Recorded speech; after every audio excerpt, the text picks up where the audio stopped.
Nega har bir insonga Makkaga borish nasib qilmaydi?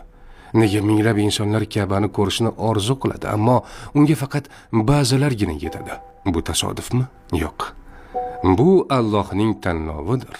Olimlar aytishadi, Allohning uyiga faqat uning o'zi taklif etgan bandalar kiradi. Makka turistik joy emas, bu yaratuvchining uyidir.